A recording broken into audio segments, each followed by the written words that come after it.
Now we move to our discussion segment. Earlier, my colleague Musa Abubakar had a conversation on empowering small-scale industries for economic growth in Nigeria. He spoke with Christopher Oputa, the Director General of the Nigeria Association of Small-Scale Industrialists. Here is that conversation. Small and scale industries play a vital role in Nigeria's economy by creating jobs, fostering innovation, and contributing to GDP growth. However, these industries often face challenges such as limited access to finance, infrastructure deficits, and regulatory bottlenecks. The federal government, through various intervention programs, including the 200 billion naira SME Support Fund, aims to provide relief and stimulate growth in the sector. Now, on Business Express today, we have Christopher Oputa, the Director General of the Nigeria Association of Small-Scale Industrialists, to discuss the current state of small-scale industries in Nigeria, the challenges they face, and how they can fully maximize available opportunities for growth and sustainability. You're welcome to Business Express. Glad to be here. Okay, beautiful. Well, let's delve into it then. How would you assess the current state of small-scale industries in Nigeria, considering the fact that at this moment we have high inflation, and as you can observe, there's also high interest rates for small and medium-scale enterprises? At this very point, there's what we call a state of emergency for MSMEs. A lot of our people are, this is their first time encountering such a situation in terms of the inflation rate and the cost of the change in the value of their money. And so it's an interesting season for most MSMEs, and it takes a lot to educate our people as to how to survive in this kind of time. So there's a lot going on right now. Okay, on the part of you as an association or government? A lot going on with our whole being is about our members, about the MSMEs. So that's who we represent. So the challenges faced by our constituency is what we're concerned about. Okay. And we are working with a number of our groups because we represent groups in different areas. Those are in the agricultural space, in the creative industry, across the various industries. So all the members we have and people who we work with have told us their problems, and we're working with them to see how to help overcome these at this time.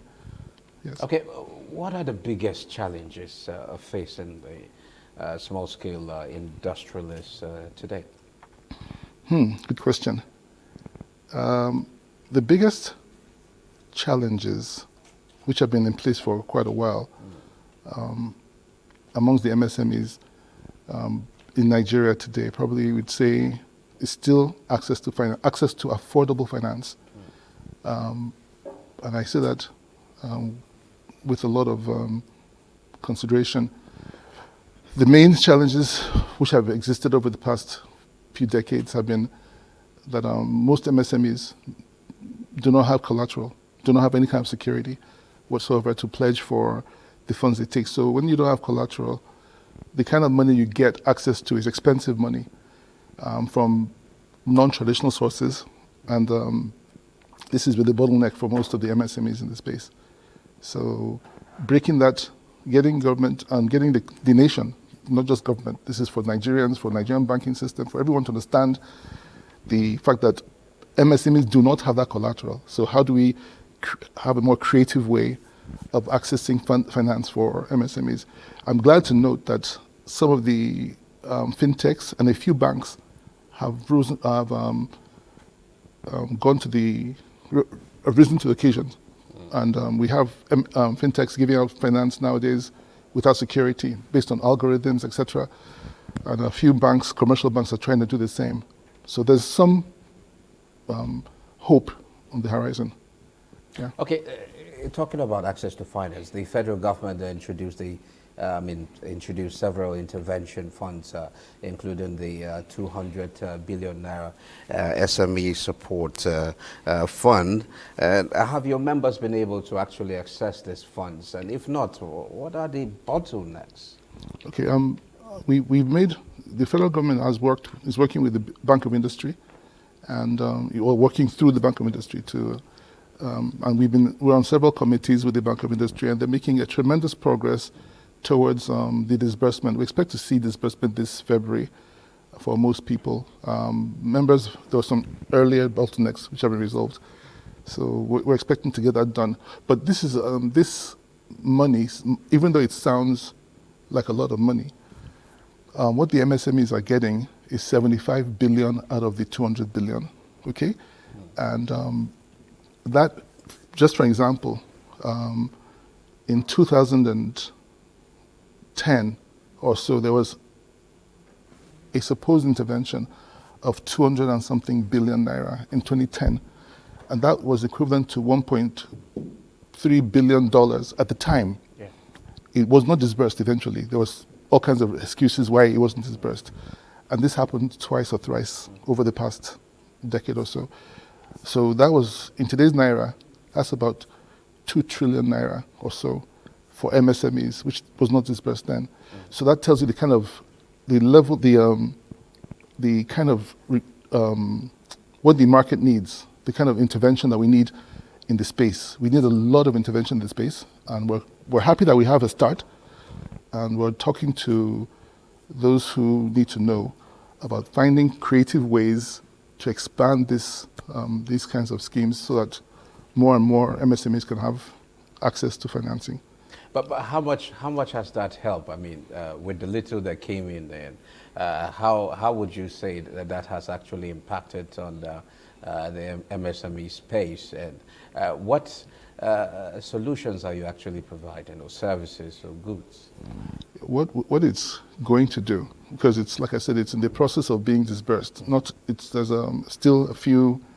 But how much hurdles. do you need at this point in time? How much do we need? To actually, yes. For us? Yes, of course. What course. the MSME space needs, the kind of money which MSMEs would need today to make an impact on the greater economy, will be a minimum of 5 to 10 trillion naira of funding, which will be at single-digit interest, and also have no collateral, no physical collateral requirements, or should there be a collateral need, it has to be movable assets. We've said this 1,000 times.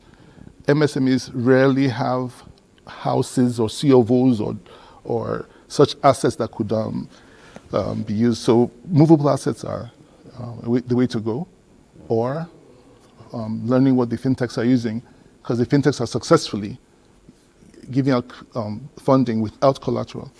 Right. Okay, now beyond financial support, what are the key policies or infrastructure improvements are needed to actually help small-scale industries to thrive? Okay, we have to collectively work towards, right now, today, in our space, we have a situation where the Nigerian society and a few of the policies criminalize failure. So failure is not, people are scared to fail because it looks like they're set up to suffer when they fail.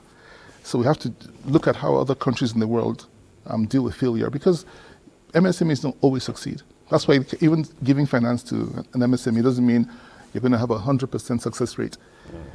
The financing being given to any MSME, especially in a country like ours, which has a myriad of infrastructural deficit issues, of a variety of issues that our people are dealing with, you have to look at the financing as development finance.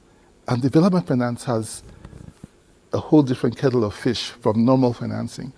So if we can, as we work hard to get the agencies of government, including the Bank of Industry, to know that when you're giving out development financing, you have to change the mindset from that of dealing with much more structured financing. And that's around the world. It happens all over the place. And that's the kind of understanding we need. Once that's in place, it should be easier for people who are scared of taking risks, certain risks. It'll be easier for them. Beyond that, we're trying to see how more and more Nigerians, MSMEs, can understand the opportunities available, because the country is awash with opportunities. Every day you hear people leaving the country to look for street jobs internationally. It means they don't quite see the opportunities in Nigeria. So a lot of our work is to say, come, this country has the greatest opportunities in the world. Nigeria is next to none. And we have, we have the opportunities and we have the market. So the work is cut off for ourselves to try and get more people, everyday Nigerians, to invest in our country. And then beyond that as well, since I have this small airtime here, is to ask every Nigerian to try and buy Nigerian. Because the more you patronize Nigerian entrepreneurs in whatever you're buying, the better our economy. Okay. Yes. Thank you very much, Christopher Oputa, Director General of Nigeria Association of Small Industrialists. It's a pleasure talking to you. And it's an ongoing conversation. We'll definitely continue it. Thank you. Thank you. Thank you for having me.